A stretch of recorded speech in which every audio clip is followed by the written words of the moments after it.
Olá, você vai ver no Jornal de hoje. Revisão do plano diretor é tema de audiência pública na Câmara. Nós não podemos ficar tanto tempo sem uma revisão do plano diretor, que a nossa foi de 2014. E, aliás, o plano diretor que está aqui foi um plano diretor colocado ainda pelo prefeito Celso Giglio. O segundo debate sobre a lei orçamentária anual. A gente está prevendo pagamento, alocação de recursos para pagamento integral de todas as rescisões que estavam pendentes da Prefeitura. A gente sabe que a Prefeitura de Osasco tem um histórico de pagamento acumulado de rescisões, isso vem há muitos anos, há muitos mandatos, e agora a gente previu para a LOA do ano que vem o valor suficiente para finalmente zerar essa conta. E a prestação de contas das organizações sociais na saúde. Eu estou pedindo para colocar no site do Instituto o plano de trabalho, aliás, não só de Osasco, tá? De todos os municípios que o Instituto, eu acho que é uma coisa boa, tá? E é uma coisa que realmente tem que ter. Todos os municípios que a organização social presta serviço, não é só Osasco, não.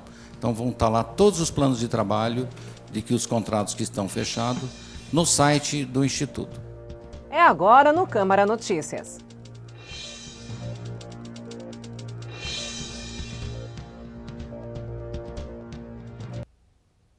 A Câmara Municipal realizou na terça, dia 11, uma audiência pública sobre a revisão do plano diretor.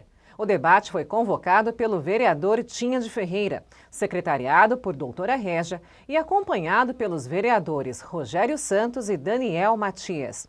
O executivo veio representado pelo secretário de Habitação e pelo secretário de Planejamento e Gestão. Antes do início do debate, o vereador Tinha, que integra a Frente Parlamentar sobre o Plano Diretor, fez uma abertura preliminar, citando o projeto Nova Remédios e relembrando que a última revisão do Plano Diretor aconteceu em 2014. A gente muitas vezes fala plano diretor e as pessoas, viu, Bruno? Viu, secretário Aguinaldo? Elas acham que plano diretor é mexer em zoneamento. Que o plano diretor não é isso. O plano diretor ele mexe com a vida da cidade, ele mexe com o futuro da cidade. É ele que vai disciplinar se uma região realmente necessita de uma unidade básica de saúde, de um pronto-socorro. É esse plano diretor que vai mostrar uma região que necessita do lazer, aonde tem esse déficit habitacional, aonde realmente o desemprego tem naquela região, que possamos, no plano diretor, criar condições desse zoneamento, fazer aquelas regiões melhorarem. Então, o plano diretor, ele mexe com a cidade toda. Nós não podemos ficar tanto tempo sem uma revisão do plano diretor, que a nossa foi de 2014. E, aliás, o plano diretor que está aqui foi um plano diretor colocado ainda pelo prefeito Celso Giglio. Eu canso Celso Giglio, foi 2004. E eu canso ainda de comentar e brincar. Um plano diretor de 6 folhinhas. E aqui nós permanecemos por muitos anos disciplinando troca de zonamento através de lei complementar, o segundo PIB do Estado, o 5º orçamento e uma cidade com território pequeno, com a falta de área para moradia popular. E o objetivo que nós tivemos lá na minha região do Remédios, quando nós, há 7 anos atrás, lançamos o projeto Nova Remédios, foi para isso. É para dar essa abertura, que aquelas regiões que estão degradadas nas regiões de Osasco, que estão de mau uso, em condições precárias, e nela, sim, o plano diretor dá um caminho para elas. Quando nós criamos essa frente parlamentar, foi, na verdade, para discutir e trazer esse plano diretor para poder ele sair do papel. Ele tem que sair. Eu sei que ele estava pronto aqui na casa, veio em 2014, por alguns problemas políticos, não conseguiram aqui aprovar essa revisão. Foi retirado 5 dias após o Rogério Lins assumir, foi retirado daqui da casa. E, então, acho que está agora, está na hora. Eu senti com os secretários de habitações que aqui o passaram, os 2 últimos, estavam trabalhando sobre esse plano diretor. Eu percebi já, numa audiência pública que foi feita na Vila dos Remédios, com quase 400 pessoas ali que têm o interesse daquela mudança toda, eu vi uma equipe muito preparada de vocês, trabalhando seriamente sobre isso, esse plano diretor, que isso nos deixou muito contente de saber que a coisa está andando. Só que nós precisamos trazer isso para casa, nós aprovarmos e botar a cidade para andar. A apresentação do novo plano diretor, que está sendo elaborado, ficou a cargo do coordenador Igor de Carvalho, que explicou os 5 eixos e propostas para redesenho da cidade. Já fizemos 5 oficinas participativas, 11 reuniões setoriais e esta segunda audiência pública. Sem contar as reuniões com o Conselho de Política Urbana, né? Então, assim, a gente está sempre aberto para receber as contribuições de todo mundo. E o processo tem sido bastante rico. Entre os eixos estão o de reduzir a separação entre a Zona Norte e a Zona Sul, não só espacial, mas também as diferenças sociais entre as duas áreas, promover o desenvolvimento urbano em equilíbrio com o meio ambiente, reequilibrar a geração de empregos, que hoje é mais concentrada na região central, e garantir a participação popular na elaboração do plano.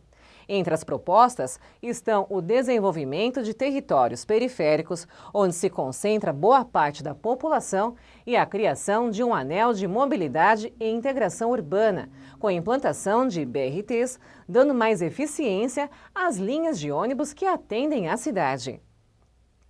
Igor também chamou a atenção sobre a necessidade de rever na lei os critérios para o público atendido para projetos de habitação social. A lei vigente, que foi construída em 2006, coloca que a habitação social é aquela moradia que se destina a famílias com até 6 salários mínimos. Até 6 salários mínimos é quase todo mundo de Osasco. E ela cria um outro modelo de habitação incentivada chamada HMP, Habitação de Mercado Popular, que é para famílias de até 16 salários mínimos. Quem é que ganha mais de 6 salários mínimos? Quase ninguém, ou talvez ninguém. Então, a lei precisa ser revista, porque ela fica datada no tempo, ela é construída no momento que a realidade social é uma, o salário mínimo era outro, né? Então, isso precisa ser atualizado. Então, a gente está propondo aí a habitação social, priorizando até 3 salários mínimos, e a outra habitação que tem que ser incentivada, em vez de ser 16 salários mínimos, reduzir para 6, que a gente consegue focar a demanda, a terra pouca que a gente tem, e a demanda para direcionar as nossas necessidades. Em fevereiro, a nossa proposta é fazer uma audiência pública sobre o primeiro texto da lei. A gente volta para casa, trabalha, refaz, considera as contribuições da população, volta em março, apresenta a segunda minuta e entrega para a Câmara aqui para os vereadores apreciarem e fazerem o rito deles em março, final de março, provavelmente. A sociedade civil veio representada por 4 oradores. Dentre eles estão Amorim Pereira e Cléria Jardim, que compõem o projeto Nova Remédios. Dentre outros pontos, eles defenderam a discussão de planos diretores por bairro e uma articulação com o plano metropolitano, já que a Vila dos Remédios faz divisa com a capital. A audiência foi encerrada com a fase de perguntas. Dentre elas estão 2 feitas pela vereadora doutora Régia. A parlamentar questionou a demora no processo de elaboração do novo plano, o porquê da contratação de consultoria para elaborar a minuta e se o anel de mobilidade e integração urbana, apresentado durante a audiência, terá recursos para ser implantado efetivamente. A gente confere agora as respostas do secretário de Planejamento, Bruno Mancini. Eu também estou angustiado, doutora Régia. Gostaria muito que a gente já tivesse conseguido concluir os trabalhos em relação à revisão do plano diretor. Eles não aconteceram por 2 motivos. A gente preferiu dedicar muito mais tempo e gente para construir um plano que fosse, de fato, a cara da cidade, né? A gente chegou num diagnóstico que está sendo publicado agora em dezembro na página do plano diretor, com uma oportunidade da gente discutir a cidade e uma oportunidade de atuação que é ímpar, né? E eu tô aqui em Osasco já há 5 anos e pelo que eu conheço das discussões que a gente fez, inclusive nos planos setoriais que a gente já pôde elaborar recentemente, nunca vi uma densidade de informações sobre a cidade, setores tão diferentes mobilizados para discutir a cidade. Isso, de fato, alongou o processo. Por outro lado, eu acredito que fortaleceu muito. Então, apesar da gente estar um ano atrasado em relação ao cronograma inicial, eu acredito que a gente ganhou mais do que perdeu, né? Sobre a contratação de consultorias, a gente mantém a nossa estratégia de executar todo o projeto com equipe própria. A contratação que a gente está fazendo agora é sem gastar R$1 de recursos públicos, isso em contrapartidas de empreendimentos que têm sido aprovados. O Agnaldo pode trazer um pouco mais dessa informação quando ele for falar, mas para complementar determinados pontos em que a gente acha que a oportunidade é plausível. Então, em 2 casos específicos que eu vou dimensionar. Uma em relação à projeção econômica, do desenvolvimento econômico. É muito importante que a gente tenha uma leitura muito crítica daquilo que há, de fato, potencial. Não adianta a gente querer achar que a gente vai ter um parque tecnológico que seja na área em que a gente está destinando em Presidente Altino, com grandes indústrias ou com determinados tipos de tecnologias que não são a cara e a identidade da cidade. Uma das principais preocupações é da gente tentar trazer esse plano dois contornos específicos. Um é da autoaplicabilidade, ele ser o máximo autoaplicável possível para que não seja mais uma lei que não pegue, né? Então, esse é o primeiro contorno para tentar garantir que esse plano seja de fato executado. E a segunda é em relação à nossa capacidade de recursos e de financiamento dessa política de desenvolvimento urbano que a gente está pretendendo. Então, todos os projetos, inclusive o Anel de Mobilidade e Integração Urbana, estão dentro das possibilidades de investimento da Prefeitura e, principalmente, em induzir o desenvolvimento e os investimentos que a iniciativa privada podem promover. E depois do intervalo no Câmara Notícias, veja como foi a segunda audiência pública sobre o projeto da Lei Orçamentária Anual para 2019. Por isso que eu peço para retirar esses valores e pode constar lá, não estou pedindo para vocês tirar a rúbrica não, mantenha lá com o real, concordo. Aí o ano que vem, manda para essa casa e essa casa aqui. Se nós autorizamos vender algum imóvel, vamos lá que nessas vendas conseguiu 120 milhões, manda para casa, a casa faz a alteração e acerta o LOAS para vocês poderem trabalhar. Para que seja feita qualquer mudança, não basta o vereador vir aqui e pedir, ele tem que apresentar uma emenda, essa emenda tem que ser votada em plenário para que... Não, saia daí, é bem rápido.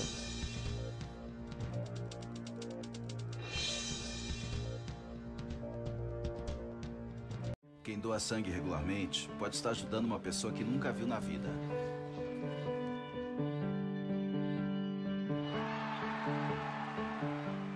Ou alguém que acabou de começar a viver. Pode estar ajudando quem já passou por muita história. Ou alguém que ainda tem muitas histórias para contar. Pode estar ajudando quem está torcendo para realizar um sonho.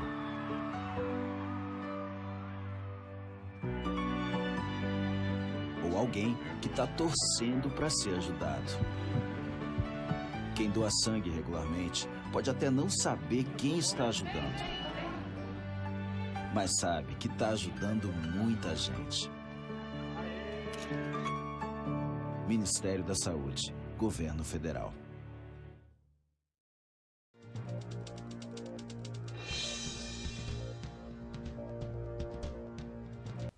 Os questionamentos dos vereadores em relação à redução de verba para algumas secretarias, apresentadas na audiência pública do dia 10, levou à convocação de um novo debate sobre a Lei Orçamentária Anual, que aconteceu na manhã de quinta, dia 13.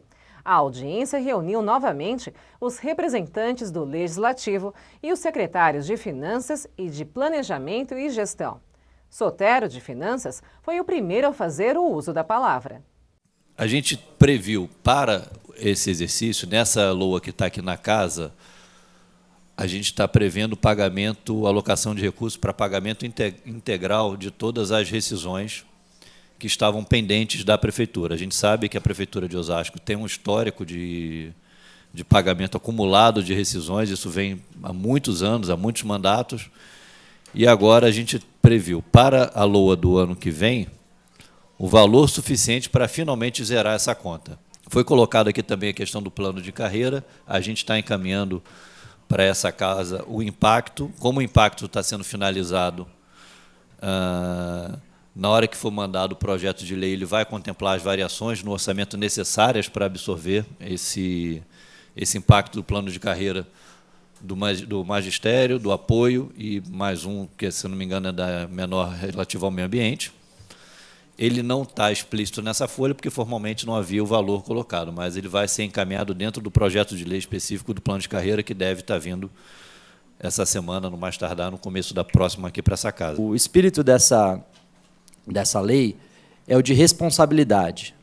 Primeiro, responsabilidade fiscal. Como o Pedro acabou de me anteceder falando, a gente tem hoje, né, muito mais fidedignidade em relação aos dados orçamentários do que já teve no passado, né? A gente não tem projetado uma estrutura de receita impossível de se concretizar, tanto que o orçamento desse ano já está representando isso. A gente vai chegar muito perto de executar todo o orçamento que foi previsto, ao contrário de anos anteriores, como a gente mostrou na audiência passada.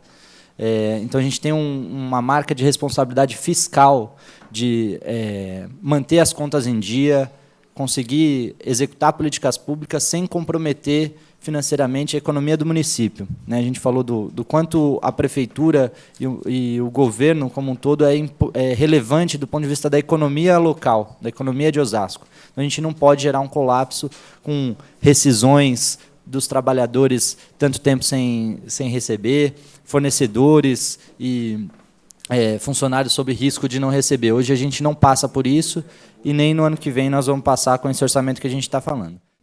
Depois foi aberta a participação dos vereadores. Tinha de Ferreira solicitou a retirada de informações na LOA sobre uma operação de crédito e venda de imóveis no valor de 260 milhões de reais. Eu vou voltar num assunto aqui, referente a esse superávit aqui, orçamento corrente. Temos a operação de crédito, 105 mil, e os bens alienáveis lá, de 157. Eu só vou fazer uma solicitação aqui, presidente, ao senhor, que eu acho que teria que rever isso aqui. Já que querem fazer uma rúbrica de uma coisa que não existe, quais são as operações de crédito? Onde está esse documento? Cadê esse crédito? Aonde está? Quem assinou? Existe algum documento? Não. Se não existe, então eu solicito para tirar isso do orçamento, ô presidente. E aonde nós estamos aqui também, alienação de bens. O que eu me lembro nesses 2 anos, eu não votei e nem votei contra em nenhum projeto aqui que autorizasse a vender nenhum imóvel nessa cidade. Então, eu pediria também, já que quer ter uma rúbrica para isso, que deixe essa rúbrica lá zeradinha, com R$1, alguma coisa, mas não numa enganação dessa aqui com quase 260 milhões. Isso acho que não poderia. E só solicitava para constar, viu, presidente? Se não for para tirar isso, eu pediria para constar em ata, que eu quero ver essa ata no final, que conste ata, porque se isso não for retirado, eu estou judicializando esse LOAS hoje na Justiça. E o secretário de Finanças, Pedro Sotero, respondeu ao questionamento de Tinha. Com relação às operações de crédito perguntadas pelo nobre vereador, a gente fez o seguinte, tá? A Casa já tinha aprovado aqui no passado 2 empréstimos legislativos do BNDES, que são as operações do PIMAT. E ano passado aprovou o empréstimo junto ao Desenvolve São Paulo. Esses são os valores que estão previstos... Esse ano aprovou, desculpa. Esses são os valores que estão previstos e que são alocados como operações de crédito. Ou seja, a lei orçamentária ela não é autorizativa de nenhuma operação de crédito. Ela só abre espaço para as leis que já foram aprovadas por essa casa, então o que está lá reflete o que já foi aprovado por essa casa, e os nossos pleitos. A gente tem pleitos de novos empréstimos. Esses empréstimos, quando se materializarem, a gente vai ter que submeter uma nova lei autorizativa para essa casa, e para isso já precisa constar na lei orçamentária a possibilidade de uso desse recurso. Então, a lei orçamentária ela não autoriza o empréstimo, ela apenas abre a possibilidade de, havendo uma lei específica, essa lei específica ser aplicada no próprio exercício. Mesma coisa com alienação de bens. O fato da gente prever uma receita de alienação de bens, a gente tem projeto de lei encaminhado aqui para casa que, inclusive, prevê essa alienação, ela é uma mera expectativa, porque o que acontece? A alienação ela depende de uma lei específica. Então, mais uma vez, a gente prevê na lei orçamentária somente a possibilidade de ter essa alienação ocorrer ao longo do exercício. Não há nenhuma ilegalidade, inconsistência ou ausência de tecnicidade nesse processo. Se quer abrir uma rúbrica para ela, tudo bem, põe lá R$1 e deixa aberta. E a mesma coisa da nação de bens. Nós não vendemos bens nenhum. Põe lá R$1 e deixa aberto. O ano que vem, quando realmente concretizar os créditos, concretizar a venda, a autorização de venda de imóveis, manda para essa casa, nós fazemos a alteração. E é isso que eu estou cobrando. Só estou pondo um valor aqui, que 200 quase, superávit do orçamento de 250 milhões, que não existe. Só isso. Essa é a dúvida. E que até agora vocês não explicaram para mim, e rolou e voltou no superávit. O que eu não vi aqui, não vi no LOAS, cadê os contratos da operação de crédito feita com esses 105 milhões? E cadê as alienações do bens, a autorização dessa casa para vender 157 milhões de imóveis que nós não temos? E é isso. Por isso que eu peço para retirar esses valores, e pode constar lá, não estou pedindo para vocês tirar a rúbrica, não. Mantenha lá com R$1, concordo. Aí o ano que vem, manda para essa casa, e essa casa aqui, se nós autorizamos vender algum imóvel, vamos lá que nessas vendas conseguiu 120 milhões, manda para casa, a casa faz a alteração e acerta o LOAS para vocês poderem trabalhar. Como já havia falado anteriormente, o que foi alocado é o que já foi aprovado por essa casa, que são as operações do PMAT e as operações do Desenvolve São Paulo. São os dois projetos de lei que já foram aprovados. O do PMAT já tem os contratos devidamente assinados e o do Desenvolve São Paulo está em vista de ser assinado agora. Então, o que foi colocado, e desde o primeiro momento da fala, a gente colocou de uma maneira muito pontual. Alocamos aquilo que já tem autorização legislativa para operação de crédito. O valor reflete o que já foi autorizado por essa casa. A lei orçamentária ela não é autorizativa de alienação de bens ou operação de crédito. Ela apenas prevê que, uma vez a lei tenha sido aprovada por essa casa, as leis específicas, ela possa ser aplicada no exercício corrente. E os vereadores Ricardo Silva e Toniolo também comentaram a questão levantada pelo vereador Tinha. O que eu entendo, né, não sei se é que assim, às vezes por não termos a técnica, acabamos tendo uma dedução de alguma coisa que nos interpreta como erro, como falta, como uma diferença que o senhor está observando aí. Então, como é uma estimativa daquilo que vai ser proposto, por exemplo, poderia não estar descrito aí. Como Vossa Excelência observa, tem o código, tem a nomenclatura e tem o valor que o senhor disse desproporcional. Ok, mas poderia não ter escrito nada. Então, ele está colocando estimado esse valor para dar o quê? Publicidade daquilo que a lei determina. Agora, a sua solicitação ela é excelente, sua posição também é excelente. Eu acredito que nós podemos dar conclusão a essa audiência. E sobre esse tema, se eu chegar aqui terminando, se eu tenho disponibilidade aqui dos nobres secretários presentes para poder só ajustar. Como foi solicitado pelo colega vereador, nobre vereador Tinha, para que seja inserido, que se não, a mudança, retirado aqui do projeto, né, da LOA, que seja feita essa mudança, eu queria que constasse também na ata que é o seguinte, que para que seja feita qualquer mudança, não basta o vereador vir aqui e pedir, ele tem que apresentar uma emenda, essa emenda tem que ser votada em plenário para que se mude o orçamento. Nós não podemos mudar simplesmente porque o vereador ou qualquer um vem aqui e pede. Então, eu gostaria que isso daí também constasse em ata. E a seguir, a audiência pública sobre prestação de contas das organizações sociais na saúde. Das pontuações que existem no TAC, já foram realizadas no hospital. Foi realizado pelo Instituto? Não, é realizado em parceria com a Prefeitura do município de Osasco. Até já!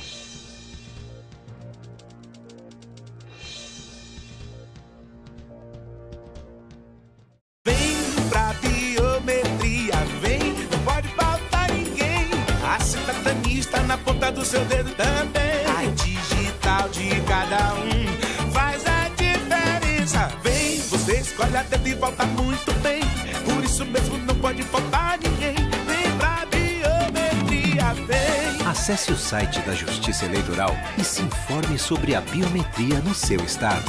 Não pode faltar ninguém.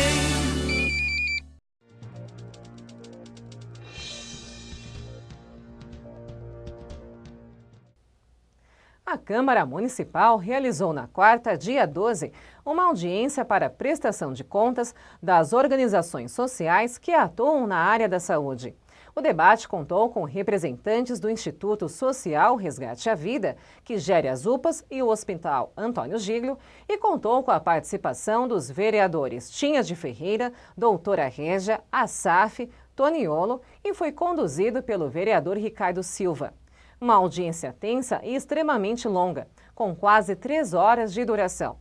A gente confere alguns dos principais trechos da fase de perguntas dos vereadores, aberta após as falas do Dr. Evandro Huck, da OS, que administra as UPAs e o Antônio Giglio, e do Dr. Raul Fernandes, do Hospital Antônio Giglio. Primeiramente, um protesto meu, que até hoje não conseguiu o contrato dessa parceria. Não tem na transparência, oficializei a OS, não me responderam, oficializei o prefeito, secretário da Saúde, o secretário de Jurídico responde que vereador não tem autoridade de fiscalizar o município, que diz que nós temos que fazer requerimento e aprovar em plenário. Eles querem usar o nosso regimento interno. O executivo quer usar o nosso regimento. E o senhor sabe, presidente, porque o senhor já estão respondendo dessa forma para você, eles estão cometendo crime de prefeito. Vocês sabem muito bem.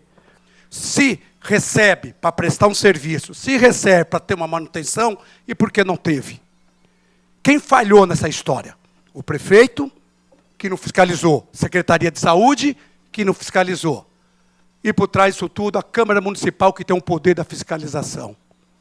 Nem o tribunal, porque o Tribunal de Contas tem que prestar conta e ele vai dar lá o seu parecer, e que não é a fiscalização.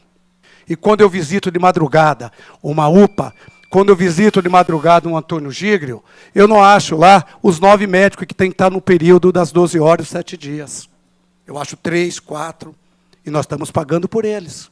Aí você pergunta, como você sabe disso? Está no contrato. Você viu o contrato? Não me deram o contrato. Mas esqueceram que licitaram. E na sua licitação você acha a cópia do contrato. Primeira pergunta que eu faço, e é uma dúvida minha. Doutor Evandro, o senhor é responsável pelo Instituto? É o presidente, é o gestor do Instituto? É uma dúvida. Segunda dúvida. O Instituto é uma secretaria de saúde paralela à secretaria? Existe 2? Porque, assim, não dá para conceber uma prestação de conta de um instituto que presta serviço para a saúde e não ter aqui ninguém da saúde. Não ter o secretário, não ter um diretor, não tem. E o instituto falar em determinados momentos como se a secretaria fosse. Claro que sem a agitação do vereador Tinha de Ferreira, eu também quero questionar. Se está tudo essa maravilha e as coisas estão tão perfeitas e tão maravilhosas, por que teve que assinar um TAC? Por que e neste TAC assina o secretário, assina o prefeito e assina o senhor, doutor Evandro, novamente, que se apresenta em todo lugar como um consultor? O presidente do Instituto, que ainda não tive o prazer de conhecê-lo, é um menino prodígio, porque se formou em 2005, em 2006 já fez o Instituto. Então, assim, são coisas... E, assim, eu acompanho o Instituto desde o início. De repente, me vem aí que o Instituto está em todos os lugares. E o que a gente vê na prática? O que a gente vê na prática, senhor presidente, infelizmente, não é o que está na revistinha e não é o que está no papel. Hoje mesmo, eu recebi no meu gabinete um filho que o pai dele está internado e que ele teve que comprar fraldas, porque no hospital não tinha, e que ele teve que comprar toalha e lençol, porque não tinha no hospital. Então, assim, ele inventou isso tudo? Tivemos ali muitas mudanças, tá? Desde que entrou a Fundação ABC, para agora, houve muitas mudanças. Então, essas idas ao hospital servem para isso. E para a gente ouvir a população. Eu tenho ido lá e tenho ouvido a população. Como está o atendimento dele lá? Se está faltando remédio, isso, aquilo, eu não vou entrar aqui em detalhes, porque eu não presenciei nenhum fato desse. Mas o atendimento em si, que é dado a esse hospital, humanizou muito. Dois TACs que foram assinados, tá certo? O TAC da OS, parte desses serviços já estavam sendo realizados? Essa é uma pergunta. E o outro, qual que é o critério, doutor Raul, para a definição, a classificação do NIR? Como que se define, qual o critério o senhor falou aqui muito rapidamente, eu não entendi a classificação aí de urgência que ele recebe. Como que é feita essa classificação? Estamos recebendo reclamações referentes ao pagamento dos funcionários. Como a OS está administrando essa situação? Pergunta número 2. Qual o procedimento adotado para aqueles pacientes que fazem hemodiálise, que não possuem vaga garantida na região, que são atendidas no Hospital Central? Pergunta número 3. O que a OS tem feito para diminuir o tempo de espera para atendimento e remoção de pacientes? E a última pergunta, a pergunta de número 4. Como está o atendimento de especialidade de ortopedia que anteriormente era feito pela Polinorte? Agora a gente confere as respostas do Dr. Evandro Huck, do Instituto Social Resgate à Vida, que gere as UPAs e o Hospital Antônio Giglio. Eu estou pedindo para colocar no site do Instituto o plano de trabalho, aliás, não só de Osasco, tá? De todos os municípios que o Instituto, eu acho que é uma coisa boa, tá? E é uma coisa que realmente tem que ter. Todos os municípios que a organização social presta serviço, não é só Osasco, não. Então, vão estar lá todos os planos de trabalho de que os contratos que estão fechados no site do Instituto. Da transparência, da clareza, tá? Então, a partir da semana que vem, o plano de trabalho vai estar estabelecido, não só de Osasco, em todas as cidades que o município, que a instituição presta serviço, vai estar o plano de trabalho lá. Em relação ao que é a organização social foi criada naquela data que vocês têm aí o material. O doutor Ricardo não é presidente da organização social desde 2005, ele se tornou presidente depois, tá? Foi 2000, aí eu estaria dando uma informação errada e seria leviano se desse a data para vocês, mas eu vou checar para vocês, né? Então, a organização social ela foi criada em 2006, mas o doutor Ricardo, eu vou deixar essa interrogação, mas me comprometo, viu, presidente Ricardo, passar para você a data certinha que o doutor Ricardo assumiu a presidência da organização social. A organização social jamais pode ser independente dentro do município, tá? Não é república independente. Teve um problema com a instituição anterior, sim, que não sei por qual cargas d'água ou qual motivo, a qual eu reconheço e gosto, tá? Que tornou uma república independente do Hospital Municipal Antônio Giglio. E não pode fazer isso. A instituição ela vem prestar um serviço através de um plano de trabalho que tem que ser cobrado pelo gestor principal, que é a Secretaria de Saúde do município. Tá? Então, a instituição não é independente, não vai ser nunca. Falar que faltou enxoval é a roupa de cama, a toalha. A gente acabou de trocar o enxoval inteirinho do hospital, está todo mundo bonitinho, faz 3 meses, né, Raul? 3, 4 meses. O enxoval era um problema nesse hospital, realmente. E hoje nós temos todo um enxoval novo, com uma empresa extremamente qualificada que presta serviço no Einstein, no Sírio-Libanês, e que presta aqui serviço com a gente, que trocou todo o enxoval. Em relação ao TAC, gente, foi sim assinado um TAC, era um TAC de 2012, vou falar do hospital, é um TAC específico do hospital, e esse termo de ajuste de conduta são considerações de 2012, o hospital, a instituição, a organização social assumiu em 2017, tá? Mas eu fiz questão, inclusive com uma, se eu soubesse que ia ter esse assunto aqui hoje eu traria, uma procuração do presidente do Instituto com autonomia para poder assinar o TAC. E eu fiz questão de assinar sim. Por quê? Porque, apesar do TAC ser de 2012, do hospital, é um TAC que a gente acabou nessas ações que eu coloquei aí, que eu fiz a explanação para vocês. Eu garanto para vocês que já aconteceram, o promotor até que falou, sério, doutor? Eu falei, sério, o senhor, aliás, vai lá ver, né? O senhor está convidado. Já aconteceram pelo menos, eu acho que 70% a 75% do que está no TAC. Então, eu sou muito tranquilo nesse sentido, tá?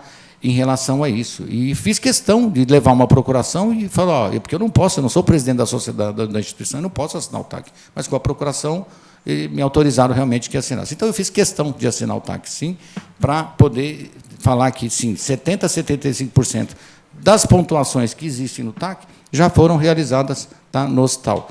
Foi realizado pelo Instituto? Não, é realizado em parceria com a Prefeitura do município de Osasco. O Câmara Notícias está chegando ao fim. Eu sou Fernanda Lucena, fico por aqui, mas vejo vocês na próxima edição. Fiquem agora com a nossa programação.